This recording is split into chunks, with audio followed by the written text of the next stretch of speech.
traders, happy Friday. Welcome back. It is 3 p.m. Time for the final hour. My name is Chris Pulver. We have 1 hour before closing bell on Friday. It has been a pretty fantastic week. Let's have a look at where things are lining up. I just did some quick updates. Today's trades: SPX winner, SPY winner, ES winner. And I'm taking a loss on Micron. This was an earnings play that I took this week. I did an iron butterfly. I was looking for price. I basically sold the guts or the innards. So I sold the 96. I sold the 95. I did a 106 by 85. I needed price to come back below 106. So if it was above 85 or below 106, that was my sweet spot for 650. That didn't work out. We're trading at 108.54 right now, and price in less than the next 58 minutes wants to drop down to 106. Then this can turn into a lucky trade. I'm just going to let it expire worthless, and I'll take the 350 loss. But overall for the day, pretty solid, up about 20K. Had some nice profit on the day. Here is a trade on the SPY this morning. I have a screenshot right here. I posted this in my daily profit play. We took a nice little bonus trade. Looks something like this. So when price opened up this morning, we let it kind of rip up here towards 573 and change. Took the trade for a 570 long put at anywhere between 70 cents and 92 cents. I actually posted this trade during a live session at 10:15 this morning. And that trade, if you got in for 70 cents, still walked away with $1.75, $1.77. That's freaking awesome. I got filled for 92 cents, still walked away with $1.77.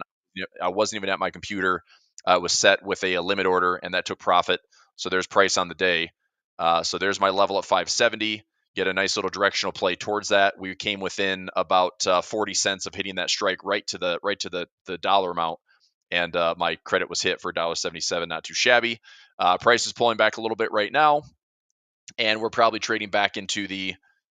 Let's see what it's trading for. If I go back to, it was a September 30th expiration. 570 is still trading for 95 cents. So it's break even now versus being up almost 100%. Not too shabby. Harry, happy Friday. Rev, how are you? Nice to see everybody. Everybody's good. Everybody's happy. Friday is good. I'm glad the week is winding things down. Overall, it's been pretty solid. Posted here in my Telegram up. I guess I can go live. There you go. A couple of screenshots here. We are 13 of 14 winners this week for my daily profit play. I posted a picture here for the ES, which is a futures trade. I did a broken wing butterfly. This is where real price is at. I was looking for a bit of a profit trap, but I didn't want to wait until 5 p.m. today. And also the profit trap may not pay me a ton. So I got in for 285. I closed it out for $3. Got a little 15-cent extra bonus on the trade. If price were to fall back a little bit and get into this profit trap, then I could turn this into close to a $6 credit. And let me actually see what it's trading for right now. See if it's in that kind of sweet spot. So go back into the play. Let's go into this one right here. ES, this was a September 27th, 1, 2, 3. Similar order. Oh, son of a gun. So right now the bid is at 25. The mid is at 50. That's a little extra gravy on top of that, which I certainly wouldn't mind. Turning a $2.85 credit into a $3.30 credit. That's pretty good. So all I need price to do, I mean, I've already closed out the trade. There's my 285. 285 closed for an extra 15 cents. So that's $3 net profit. And right now it would be showing 285 plus about 50 cents. So about a 335 credit. But it's cooperating. If I go to the trade, similar order, curve view, I don't think it's going to show me what I want. It's fine. So anyway, good stuff. And where else we at? Chewy's back up to $30. Baidu at 105. Baba at 108. I did add some credit spreads this morning on Baba and Baidu. I also have some shares of Baidu. I own the shares at like $89. They are currently covered up to 115. We might get there a lot faster. I actually might look to roll this. Let me see if I can roll this right now, actually. So if I roll this, not necessarily out, but I could get an extra 250 if I roll it now because I have some time in the trade. Oh, fudge, it's all the way out to March. Let's roll this up. If I roll it out to March and up to 120, I can get an extra $5 of profit, get an extra $1 of credit. but that is increasing my duration by another 50 to 60 days. Is it worth it?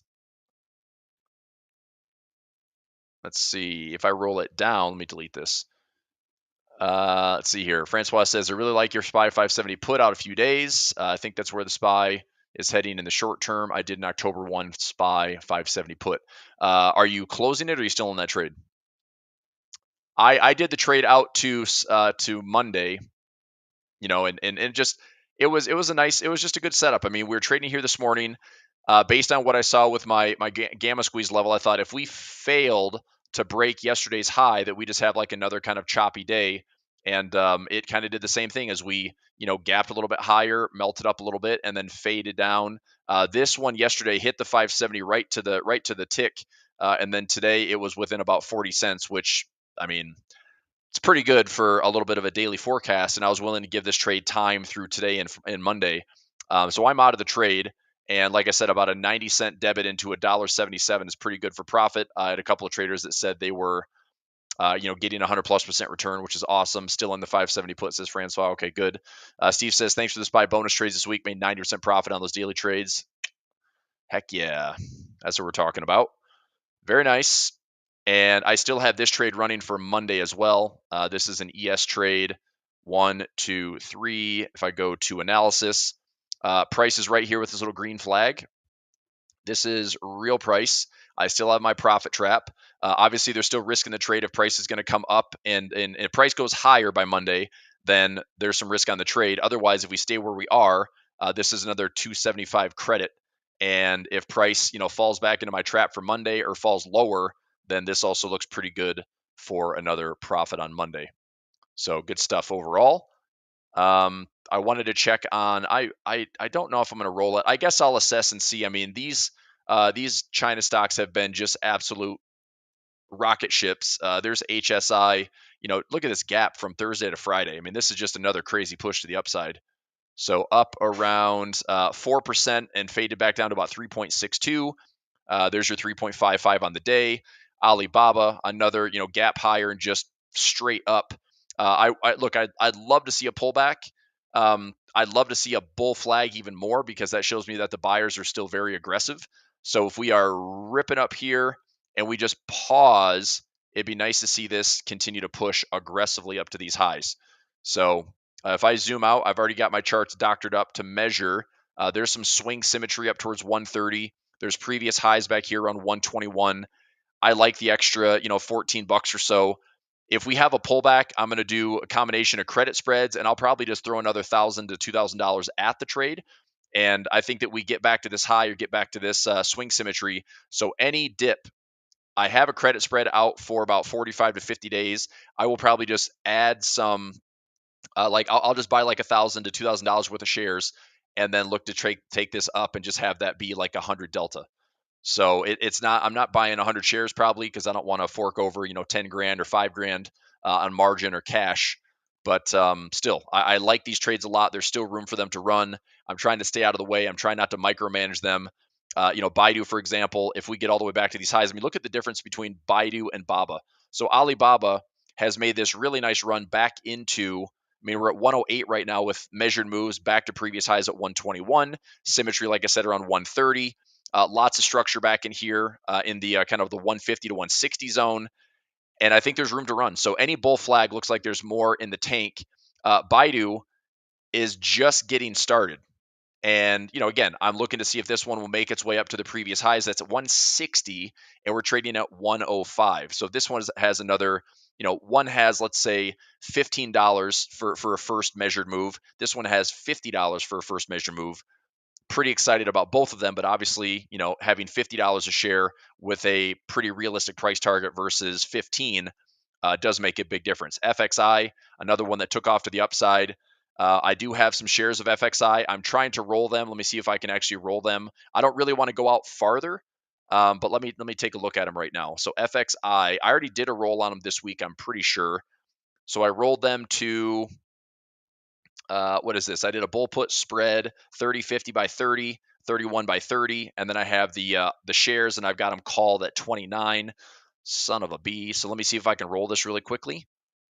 Let's go table. If I do a quick roll on this right now, if I roll it, so if I roll it out a week, it's going to charge me a debit, which I don't want. If I roll it out to January, I can keep it. Yeah, I don't want to pay for the roll, so I'll probably just let it get called away and then just continue to look to add. If FXI pulls back, let's take a look at this. So this box, for example, we have room to run to 33.50. Okay, we have room to run to 33.50, and that would be a measured move. If we have this as a double bottom, then I just double this move. And let me go ahead and clone this right now. So if I copy and paste this box, and I'll put in my symmetry measurement. So horizontal ray right there, and I'll edit this line. This will be a double bottom symmetry move. So that's a double bottom measurement, and that way I can get rid of the box. So credit spreads, I do have some shares. They're likely going to get called away at 29, which will be a nice little repair. I own the shares around like $24, so I'll make $5 a share, which is fine. Every account's up about $1,000. And then JD has been ripping. I bought some shares around 32.50. That's already up, $7 and change this week. I have a naked put at 27, naked put at 25, naked put at 23, trying to generate some income on those. What else do we have here? K-Web. I have a 35. Actually, it's a 23 by 35 out to, this is a diagonal spread that right now I'm looking to make about $12 with a cost base of around $7. So that would give me, so I'm making $12 minus the cost of $7 at 200 shares. That's $1,000 return. And right now, if I look at my, overall portfolio, let's go Alibaba. So Baba right now is up around $12,000. Baidu right now is up around $6,000. We have FXI is up around $6,000. JD is up around $11,000. KWeb is up around $1,700. So, and I'm still looking to add and have some of these measured moves out there. So my timeline on a lot of these trades for China especially is I will take this into the end of the year. I may look at basically through January or January, February of next year, and then I'm looking to get out. I'm just it's been a build, it's been an accumulation, it's been patience. The fact that these are ripping so aggressively, as I said, I'm just trying to stay out of the way and let those profits roll in and not short, not try to sacrifice those profits. But it's also something that I don't really want to chase when it's up. I mean, this move, a lot of these moves have been up like double digits. I mean, this is up 23% on a large cap ETF. Can you imagine watching the S&P rip 23% in 3 days? That's very unusual. So I think a pullback is necessary. I think a bull flag would be great because it shows that the buyers are still very much in control. But man, it's a really powerful move. That's all I can say. I'm just happy that I'm in it and participating, but it has been a work in progress that is finally starting to pay dividends, and that's really nice. And yeah, it is what it is. So up. And and these are, if you look at the percentage performance, these are performing very, very well. You take the Mag 7, for example, Apple's flat today, Amazon's down 1%, Google's up 1%, Meta's flat, Microsoft down 0.5%, Netflix down, Nvidia down 3%, Tesla 2.25%. Let's see, bonds, TLTs. I closed out a TLT for like 12 grand. I was long on a diagonal spread. I'm happy that I'm out of that trade. Fed funds rate 5.3. They haven't reflected that cut yet. We're sitting around like 4.75 right now. We'll look at the 10 and the 2. We're inverted by 20 basis points. The 30-year mortgage is now to 6.08. That's the national average. Let me check Mortgage News Daily and see where that's reading. Let's see here. Had my good till canceled at $1.80 for the SPY, 570 put, didn't fill, now back at buy price. Carla, I would, if that trade's on for Monday, I would just let that trade fill for Monday.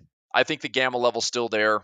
I mean, if I wasn't filled on the trade, I'd be saying the same thing. It's like, well, it didn't hit it. I mean, if I look at my strike price here on the SPY, it still hasn't hit 570.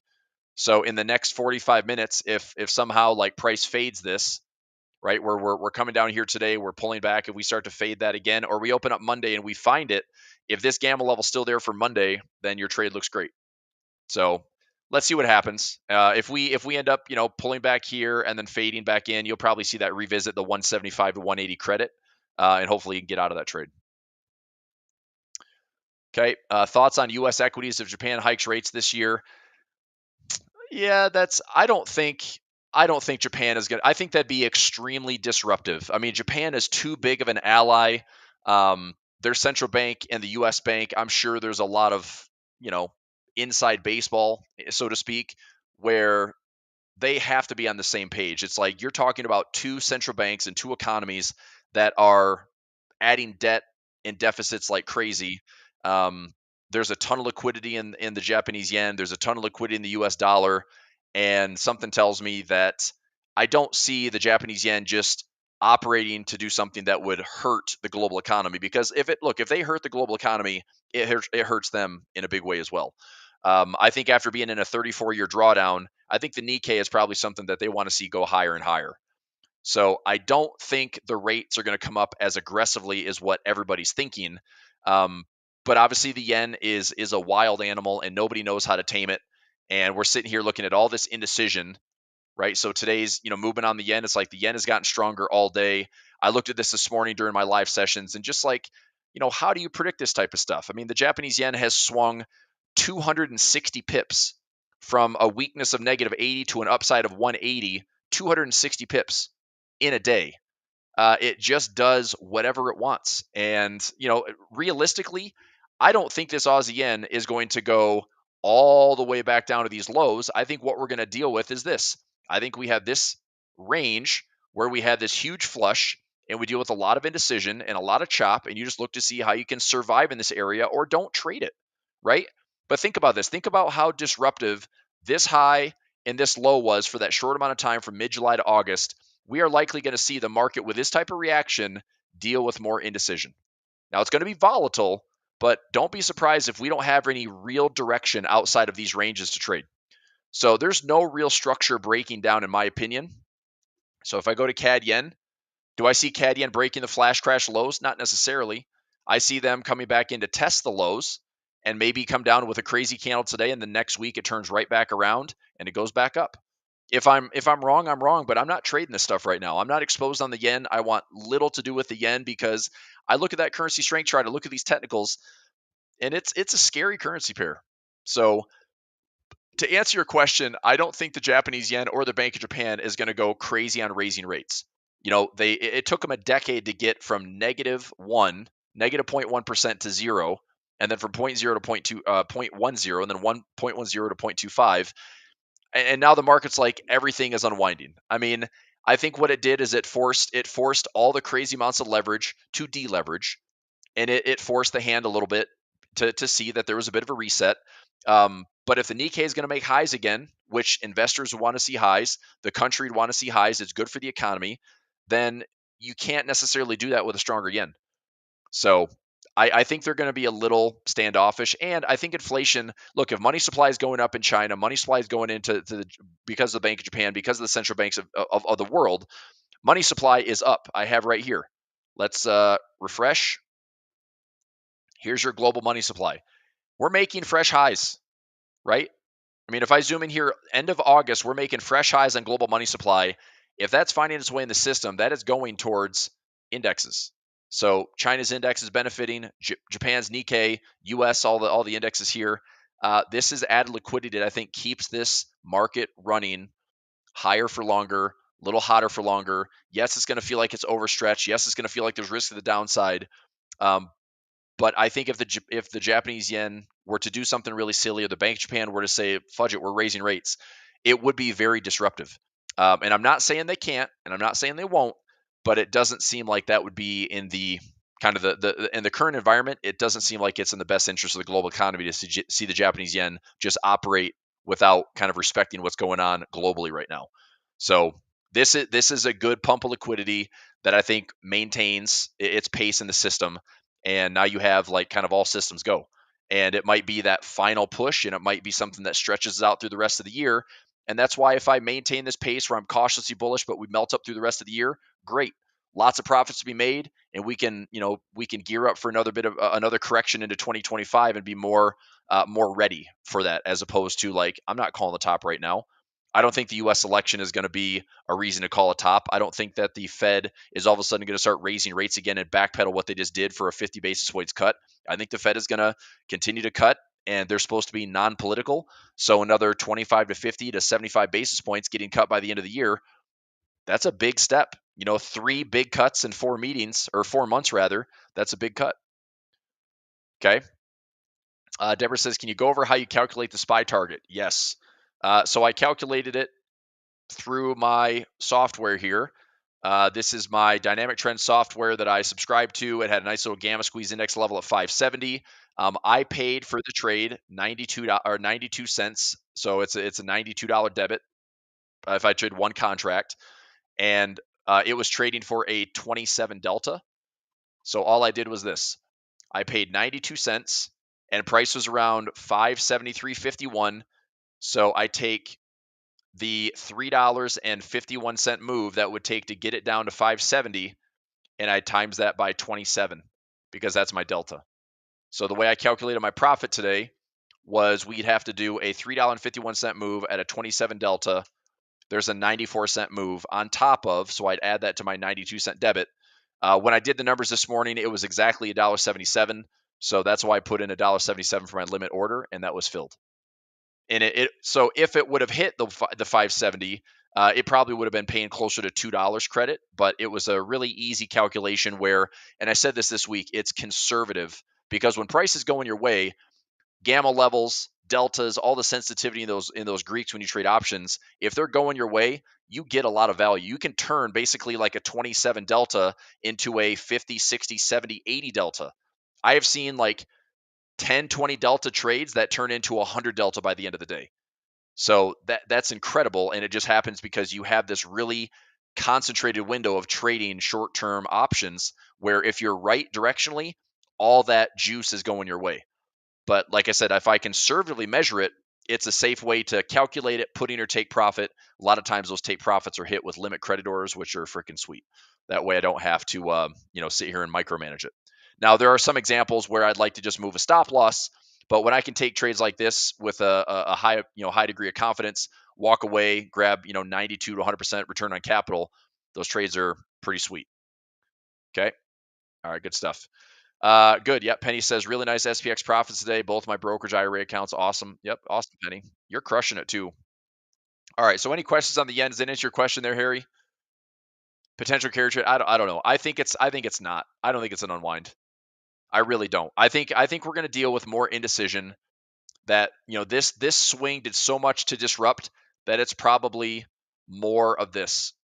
I wouldn't look. I'll just you can write this down. You can call me on it next week if I'm wrong. But if this currency strength chart next week looks something like this, where the blue line one day goes all the way down here, don't be surprised, right? So we had this crazy move to the upside in strength, and then we'd have a crazy move to the downside in weakness. I wouldn't be surprised. It's just crazy how the Japanese yen is so extreme that it's either really strong, really weak, and there's like no in between. And it drives me crazy because like I don't know what to do with that, and I'm not that short term when it comes to my Forex trading, so I'm not that interested in trying to trade this crap. But when I'm looking at it in the bigger picture, I mean, it can be a very disruptive currency. I am still short on the Swiss yen right here, and if we get down to these same, August 5th lows, or I'll probably take some profit. I do have a swing trade down that would make me about $500 on that swing on the Swiss yen. The euro yen, same type of thing. I think there's going to be some indecision in here where we have that type of structure, and it chops around. Pound yen would be the same thing, right? Pound yen this is a really strong sell candle. And the way to look at this for, maybe next week is if we go here and a little bit of a bear flag, then maybe work our way down. But once we hit these bottoms again, don't be surprised if this thing works its way back up and it becomes more of a channel. This structure, after this type of move to the downside, this could take months to finally materialize for a bigger unraveling. So to me, this is a swing and an impulse, and this is more of the accumulation phase of how to set this up for a bigger flush lower. I don't think we move right away. So, like I said, I could be dead wrong, but I think there's going to be a lot more time to just see this thing chop around, and you're going to watch those extremes on the Japanese yen. New Zealand yen, same thing. Like this one's not even close, right? So, do we have this type of indecision? Probably. High low swing, a little bit of indecision in here. And then later, sure, if we have an unraveling, and as Harry said, maybe the carry trade does unwind, but something tells me this is a Q1, Q2, 2025, maybe late 2025 through summer. I have no idea, right? But if it does, that timing for me would be a little bit more straightforward versus like now. Okay. And then dollar yen. Dollar yen is bigger mover, but the dollar yen is the dollar's doing its own thing. To me, this is setting up for what I think is still like this ugly but potential like falling wedge. And I still think this thing wants to come back up here before I'd sell it bigger picture. I like selling it. That's why I put these lines on the charts. I like selling the dollar yen at these levels, but I want to see if this actually pulls back first to then sell off in a bigger way. I'm not taking the bait here and trying to scalp this thing. Okay. All right. To see them cut rates, but who knows? I don't think they're cutting rates. I think they're just going to stay the same. I mean, they can stay at 0.25% and they can stay that way for a while. And truthfully, 0.25% does not give any reason to unwind. I'm not saying the carry trade is nearly as favorable and it's certainly not as appealing as what it was for the last 2 years. I can say that. Like nobody is looking at the carry trade the same way they did back in 2022. And especially what we saw from mid-July to August, it's not the same trade. But 0.25 to 0.3 or to 0.5 or to 0.6 or to point whatever, even if the Japanese yen gets to 1%, the US is not coming down to 1%. The US is probably going to drop somewhere between like 4%, 3.5%, 3.25%. They'll still technically be above whatever the Japanese yen is raising rates to. So does it make it less attractive? Yes. Does it make it a negative swap I mean, does it make it a positive swap to be Japanese yen long? No, it doesn't. And I'm really trying to avoid that because if I'm holding for Japanese yen strength, you could also be paying negative swap every single day. And that's also something I'm not interested in doing. But they're good questions, and it's good to discuss this stuff because obviously it's a big mover, and there's a lot riding on it because we saw that the dump in the Nikkei for that drop here in late July and early August that did 100% affect the U.S. markets in a big way. And so that carry trade is, highly sensitive right now. But I just think price action, we're going to see a little bit more indecision and we'll see some bigger swings of weakness and strength and weakness and strength. And we'll just deal with it. But I'm not overly positioned on the Japanese yen. I'm not chasing it. I would rather avoid the yen at all cost and not even worry about it outside of maybe doing some credit spreads. In fact, if I look at the Japanese yen here, I mean, look at this stupid thing. Like, I mean, what am I going to do with this? Probably nothing. I mean, if I look at this is the 6J, so Japanese yen futures. I mean, are we ripping all the way back up here to make a new high? And if so, is this just a rising wedge to come back down and be more like indecisive? I have no idea. But if it ends up doing something like this where it's high, low, lower low, this could still be some type of weird like broadening pattern, and it's just indecision, but it's highly volatile. So I'd say just be careful on the yen stuff. The Nikkei, I think this is actually giving us a sign of a head, or this is a cup and handle pattern because it was such an aggressive sell-off. You go up here, you pull back, you break the cup line, and then we have symmetry measured to around 43,000, and we have the cup and handle measurement to around 46.8. And does this go higher? If it does, and this actually is a measured move, the Japanese yen is likely not going to get stronger as the Nikkei is going up another double-digit run. This rip to, let's say, current price to that measured symmetry is 8.3% higher, and to hit the final move is another 17, almost 18% higher. I don't think the Japanese yen gets stronger and still see the index do, higher highs. So I'll leave it at that. Fair? All right. What else for today? Currencies, we good. Dollar index, we'll take a look. Oil, gold, silver, Bitcoin, dollar, still chop city. I'm not taking the bait on this like dollar fake out stuff. I had said this, if the dollar wants to get weaker, that benefits everybody's portfolio. So the one way I'm going to make a lot of money on a weaker dollar is just by holding other assets long. Okay, so that's my exposure on the dollar. If it turns back and the dollar gets stronger, we might have some dips and pullbacks coming in the indexes, and that's okay. I'll look to stay the course. I still think the dollar, even if we have a pullback there to there, I'm still looking to fade the dollar for bigger drops. And what I'd almost like to see would be this just melts a little bit lower, pulls back again here or here, and you just get a nice little fade opportunity on the dollar. And then all these have pullbacks, and then all these you can get a chance to buy the dip, and we get another leg higher on all the major indexes. Okay, oil, green on the day, which is nice to see. Pretty vulnerable to the 66 and 65 support, but if it holds, good. If it doesn't, we've got some interesting developments in the Saudi Arabia market share, and some interesting developments when it comes to the stable price of oil. We start breaking some $60 support. There's not a lot stopping this thing down towards like anything other than like $50. So that could be a concern. But if we stabilize here, there's a lot of support going back to 2021, 2021, 2022. Lots of support here in 2023. So we have multi-year support that could certainly hold. CL, same type of thing. Natural gas. Natural gas is ripping to the upside here. I'm not doing anything with it. I was hoping we could get a pullback. I'd mentioned that natural gas might be having some type of head and shoulders pattern, like so. And if we break, there's a lot of room to recover on natural gas. I'm just not trading it because in case we rip back again, I'm just going to try to buy it at the lows. What time does the Chinese stock market open? It's going to open on Sunday night in the U.S. It'd be probably 8 p.m. in the U.S. on Sunday night would be their market open. So it's done now. It's Friday. They're partying for the weekend. When you enter a trade, how do you determine your risk reward? Give me a trade. A lot of it is, I can set risk by dollar amounts versus like the area itself. If I take option trades, especially, I set the risk based on dollar amounts. So I'm willing to risk, $50 to $100 to $2,000 like per trade. It just kind of depends on the setup or something I really like and have some confidence in. So mostly I set risk based on dollar amounts, and thus the dollar amount is percentage amount, and it just translates into a lot of my trades are less than 1% risk. So whatever the setup is, I try to accommodate the setup to the best I can. If I'm wrong, my wrong is still manageable as a loss, and my risk is I try to get some upside. I try to do at least like a 1-to-1. Depends on the strategy, but mostly it's whatever looks good for like a manageable loss.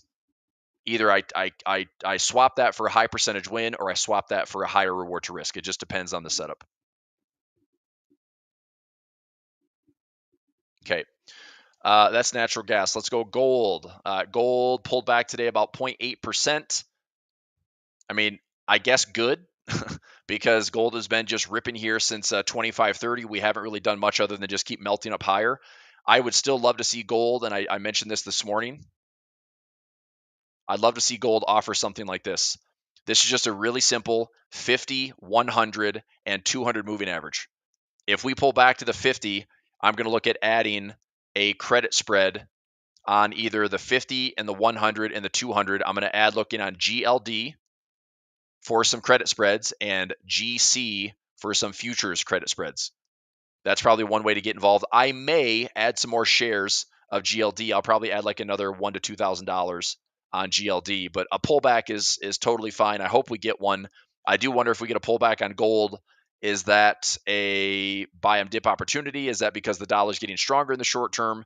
But I'm just going to keep it very simple. If we find the simple moving averages here, or kind of widely accepted moving averages, look for some dynamic support. I think that's a good spot to look for buys on gold. Silver, there's some gold futures, same type of thing. Get a pullback, find a dip. Silver, same thing here. Silver, if this gives us a bull flag, that'd be pretty fantastic. So up here, if we pause on silver, I would love to see silver just keep going and make its way up to my first swing target, which is 35.88. And on SLV, that's around $32 to $33, and I have it covered at 35. Okay. I did see that question coming up this morning. I'm sorry to get a chance to get to it. MARA would take a look at that one. Yep. That's Marathon Digital, right? That's a mining company. So here's what I did on MARA. Let me get to Bitcoin and I'll switch over to them. So silver futures, same type of thing. Bull flag would be awesome. Bitcoin's trading up to 65, 790. One level to watch is 70K. if we hit 70K and we pull back, then this is still a range for more accumulation. But if we get above 70K and we consolidate here, something tells me that this bull market might be ready to rip again. And there's your support level to be buying from.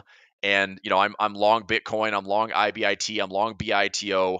I'm just trying to make some money, and measured move at 100K. That's a big round number. We could do all sorts of swings and measured moves, but I think you just enjoy the ride.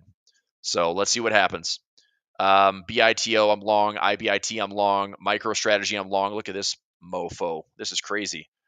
MicroStrategy is up from these lows 54%. Good Lord. Awesome.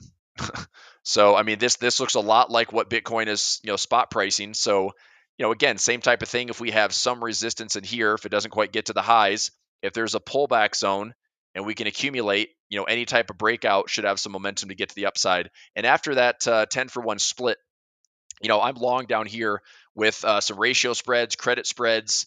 I have a lot of income plays on MicroStrategy because it's a high volatility stock. The premiums are pretty fantastic. I have I think a $6 credit on one trade, a $5.50 credit on another, a $7 credit on another. I mean, there's money to be made without ever taking ownership of MicroStrategy. And I will probably continue to add some exposure to that.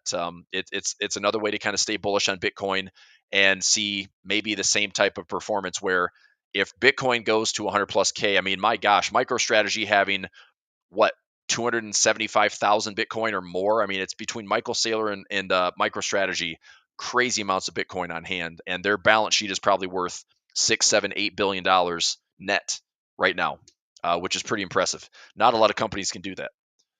So, all right, let me get into MARA for you, Daniel. Let's take a look. MARA trading at 17. So the good and the bad is this. I like the stock, okay? But what I don't love nor really understand is why is it not behaving better when it comes to Bitcoin? Okay, mining costs are around 79K and Mara is at $17. I mean, I don't know if the spot price has to go ballistic and then the miners can actually start to see the gain or the catch up. I would say this is what I'd be watching. If we break this level, if we're holding these lows, I mean, to me, the structure looks like a potential falling wedge kind of basing over here. And if we get a breakout, there's certainly room to revisit these highs around $30 to $35. I don't know if I'd be saying this thing's going to all-time highs. If it does, that'd be exciting. But if it doesn't, I think there are other ways that what I like is I'm looking for instruments that are trading almost identical to Bitcoin. Mara is not, right? When this was all happening, look, this run here, it looked a lot like Bitcoin. And then this run here that faded, all of a sudden this last performance has been terrible compared to the spot price of Bitcoin. So once I started to see that they're not correlating, I just put less emphasis on like holding it, and I did have some MARA. I did get out when we hit this second peak. I got it around like $25. My break even was in the teens, like low teens. But I think it's still a promising trade. I just don't know how much higher does Bitcoin have to go for MARA to catch up. And if I was in the trade, I would do something like this. If I'm in the trade and it comes up to $30, I'd probably look to trail and protect because I don't know if it's going to run to $70, $80. We could be accumulating and maybe spend a lot of time in here. I have no idea. So does it have some pop into it? Probably. Does it have some catch up potential? Probably. I just don't know how much higher Bitcoin has to go for this one to look better than it has. I mean, this has been bad since early 2024 as far as not performing. Okay. Can you give example of MSTR? Sure. I'll just go to my broker platform here. MSTR. So here's an example. MSTR. So I have a 100 by 95 by 65. That's a 111 trade. That trade paid me $1.90, and I'm willing to own the shares. So let's say this is a trade that I'm looking at. So basically, if I buy, this is how it works. So I would buy. So I'd buy the $100 put. I'd sell against that the $95 put. That gives me a $5 credit, okay, if price is below $95 by expiration. And then I have, to finance that trade, I have a $65 sell put. And this is cash secured because I'm willing to own the shares. Okay, so basically this is what would have to happen. If MSTR drops from 173 to 65 or lower, I will own MicroStrategy from 65 assignment for $1.90 credit plus the $5 on the bear put spread. I would own it at like $58 and change. So I'd have a $65 assignment minus the $1.90 minus the $5 credit on the bear put spread. I'd own shares of MicroStrategy at $58. And with $58, MSTR, get rid of my lines here. If we came down to $58, I would own it right now. We'd have to drop all the way down here. I would own this thing at a 66.5% discount. Now, if that were to happen, something clearly terrible is going on if that were to happen. So more than likely, this trade just becomes a full credit, most likely. In fact, I can see what it's trading for right now. It's a $1.90 credit. It's still trading for $1.87. The bid ask is pretty wide, but there's time in the trade. I just took it this week or last week. So for me, the reason I would consider keeping the shares is because, number one, I'd get it like a 70+% discount.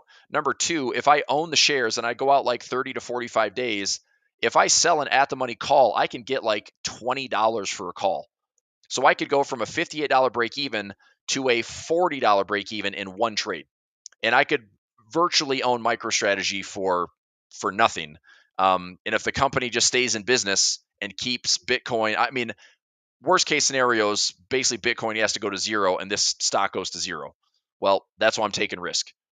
But I do think there's ways I can work my way through this with options and effectively own MicroStrategy for nothing and have it be all upside with the shares that I would own. The other trade that I'm in with MicroStrategy is, I don't know if I already took profit on it. Let me see here. What other trades did I take? I know I had one for some ratio spreads. Let me see what this is offering right now. So that's a 1-1-1 trade. I could have swore that I had more exposure here. Let me check. So if I go to MSTR here, 100 by 95. Let me check these really quickly. So there's a 100 by 95 by 65, and then I have an 85 by 80 bull put spread. Why is this not filling? Oh, that's a ratio spread. Why isn't this showing up? This ratio spread, hang on, I'm just going to look at my tracker here. My ratio spread should have been paying like $5 or $6. 100 by 95 by 65 for $1.90. Got $190 tail credit, $6.90 max profit, willing to own the shares, break even 58.05. The other one is a ratio spread. Yeah, I've got it in there. Why the heck? I got $7.35 credit. It doesn't pop up on here for whatever reason. That's strange. Yeah, the other trade that I have is it's an 85 by 80 ratio spread. So I would own the shares at 72.65, and if I don't get any assignment, I will get $735 per contract credit. So just in those two trades alone, it's about $1,000 in MicroStrategy without ever owning the shares. And 8 accounts, it's $8,000. And if I look at my positions overall, take this out, go to positions, look at MicroStrategy. Right now for the year, I'm up about $3,000 with a lot of decay that still has to happen. I'll probably make $10,000, $15,000 without ever owning the shares. Okay, so maybe I get lucky with not owning the shares and I still generate a bunch of income. If I do own the shares, I'm owning them so cheap. Okay, let's see here. TQQQ given 300% in year, BITO given 200% in year, Nifty, gold, silver, 300%, only one left. I don't know. Boyle is a natural gas thing. Be careful on those leveraged instruments, man. You got to time those so well. I got burned. I've been burned so many times on leveraged ETFs. Just be careful. Leveraged ETFs are meant to play short term. You're not meant to hold them. So if you get them right, you time it within a 2 to 4 week window, you can get paid a lot of money on those rippers. But I try to stay the heck out of those If it's a one single leverage instrument, fine. But those double and triple leveraged, I never trade those. So they get repriced all the time. So I hate trading them. But you know, I don't know. I mean, Boyle, should it go up? Sure. But I could also trade natural gas futures, have way more liquid fills, and see if natty gas wants to go up. I mean, here's what I see. It's like this to me is a head and shoulders. I mean, I don't know. I'm not ready to jump into this yet. But if we go, let's say we go up and then down and then up and then down. Let's say we just have this big range on natural gas. Then I look to buy the lows. If I miss out and this thing starts just going crazy, like I'm not going to chase it. Like I'm just going to, I feel like I missed a little bit of the move recently. I didn't get filled on the credit spread that I wanted, so I'm just waiting. But if it's going to run away, like, okay, cool. But does that mean that oil is getting stronger along with natural gas? I don't know. So yeah, just be careful on the double, triple leverage stuff. They can, if you're holding them for like less than 2 to 4 weeks, you're okay. Otherwise, just be careful. That's all. All right. Is there potential upside on what? I mean, there's potential upside on everything. If you're trading a stock, there's potential upside. That's the beautiful thing about stocks, right? Are stocks meant to go to zero? No. They're publicly traded companies because they're in business to do something good. And you, as a shareholder that has ownership, hopefully, if the company is successful, you benefit from that.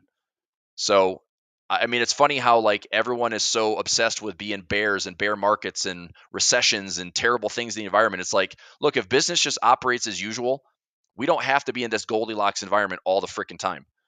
But everyone's so worried about like the bear market because this market, look, this is what if we just had a normal market and we had an economy that was humming along as it should, 2 to 3% a year, the market would look something like this. Okay. You want to know why it doesn't look like that?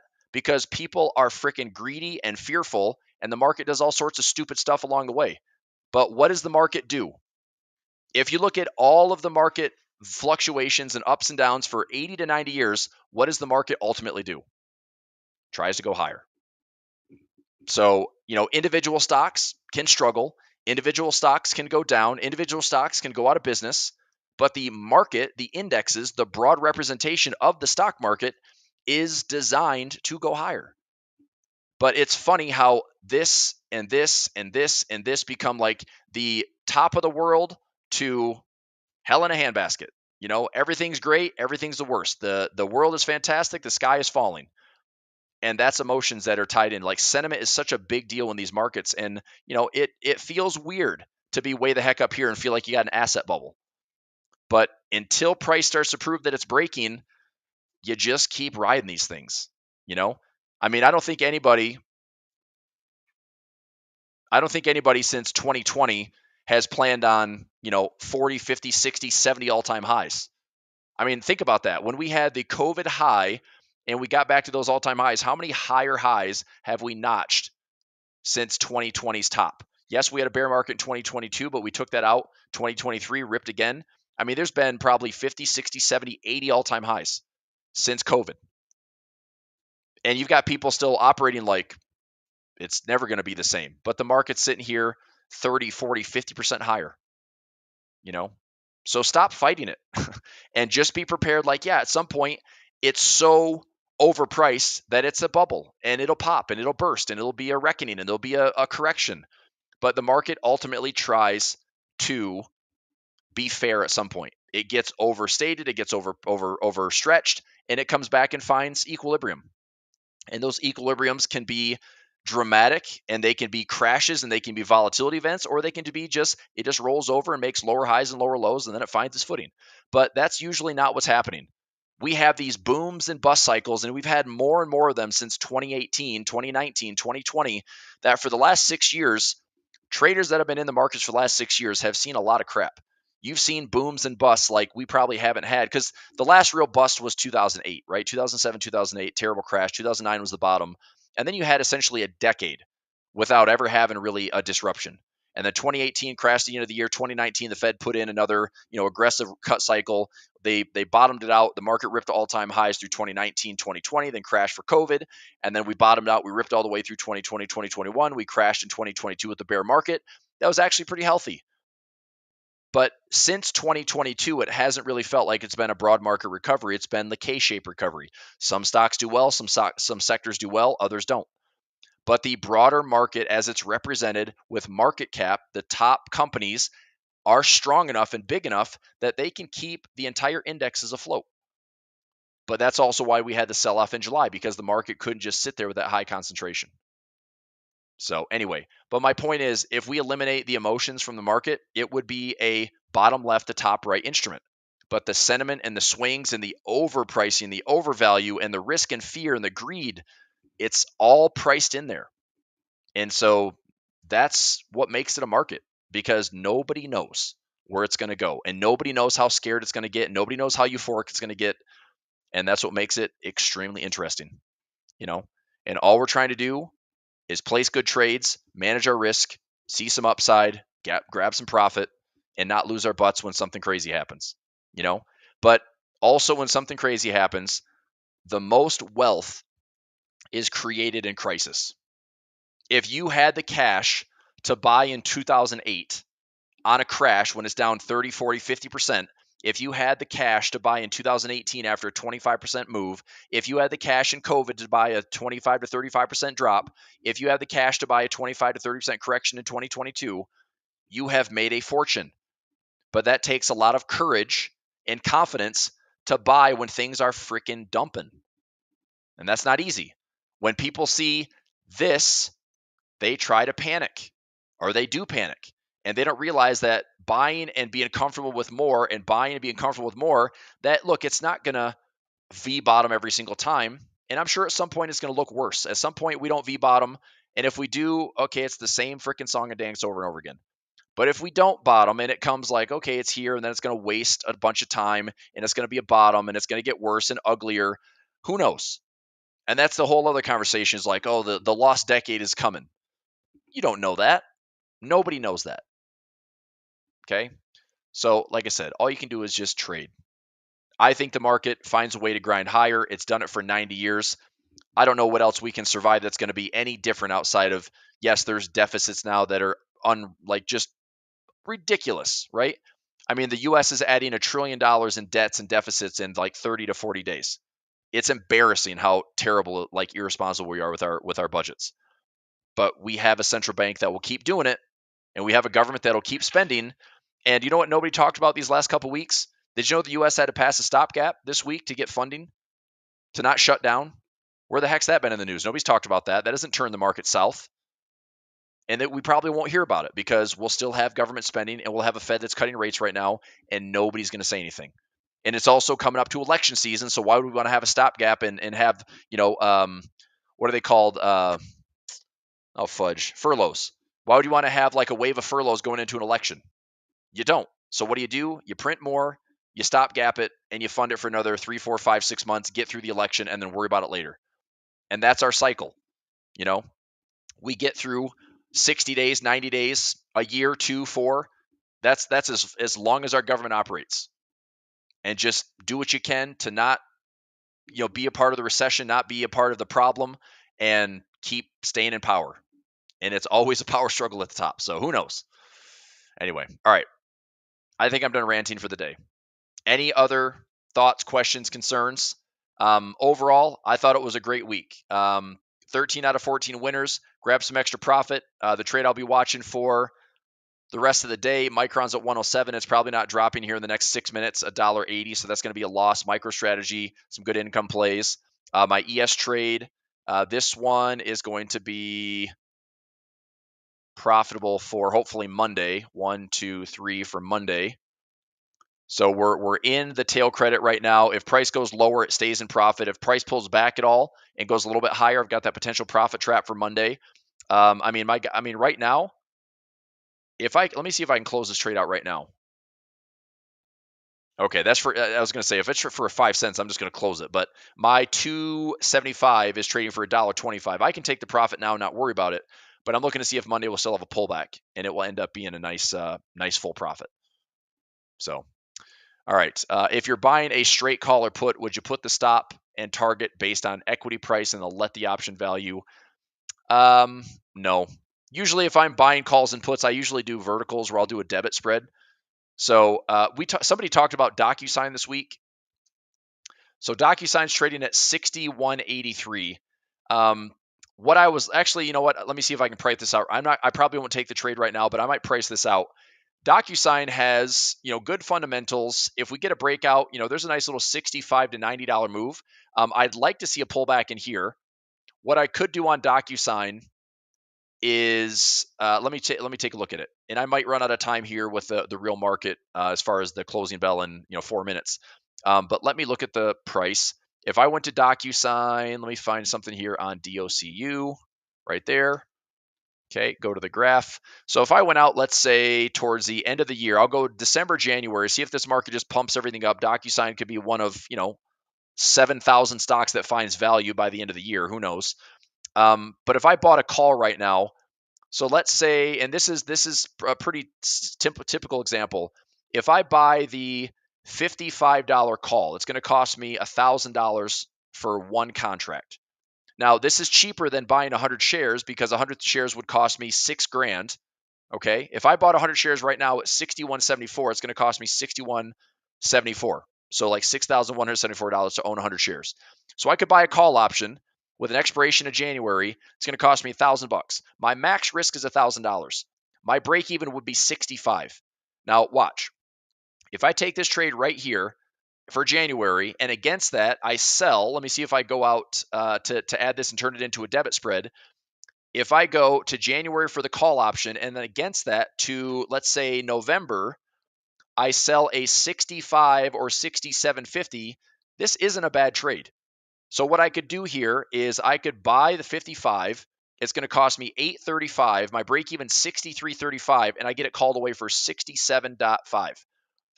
I could make $415 on a trade that only cost me $835.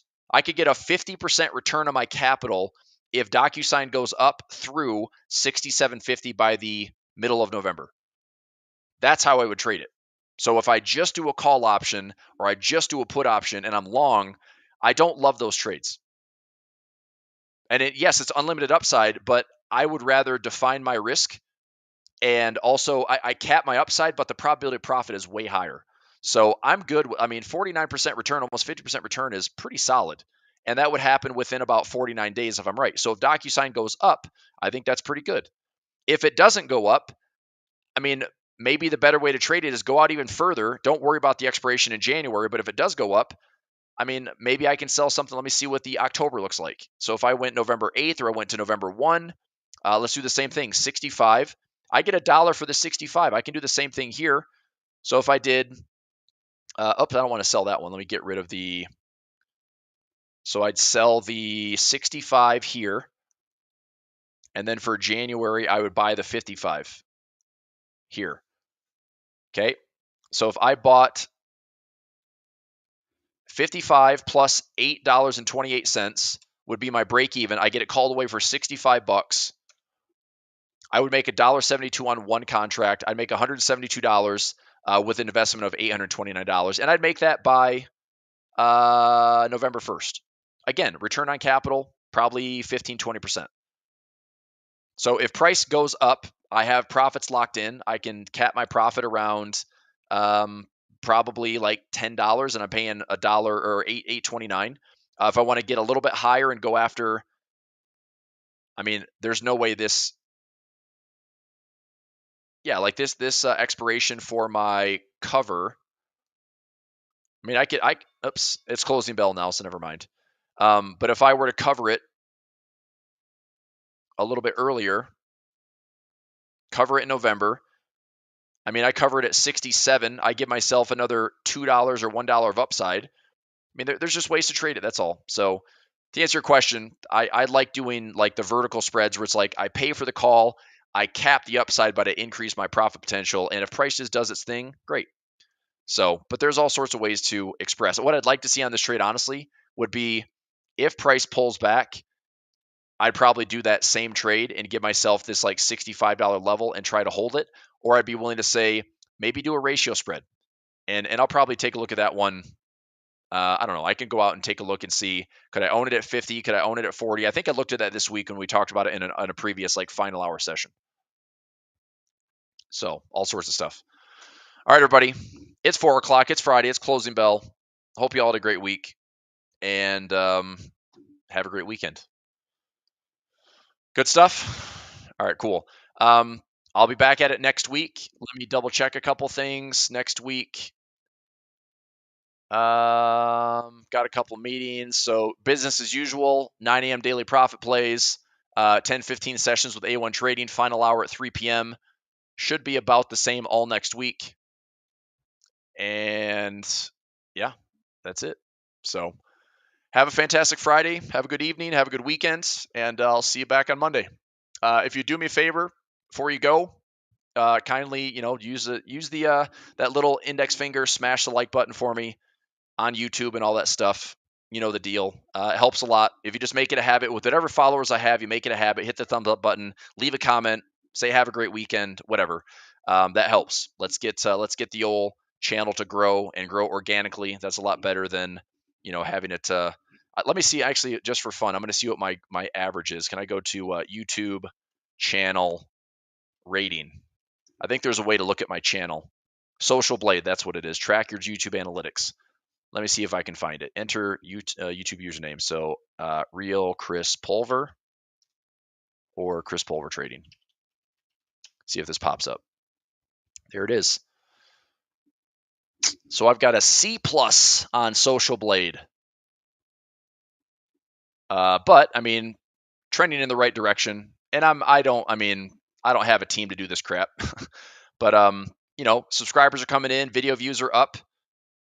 I mean, there we go. So Chris Pulver Trading, like, more and more spikes. We're getting 200, 300, 400 visits a day, which is awesome. So keep spreading the word. I'll keep doing the great content. Hopefully this all helps. And have a great weekend. All right, everybody. I'll see you on Monday. Thanks. Bye.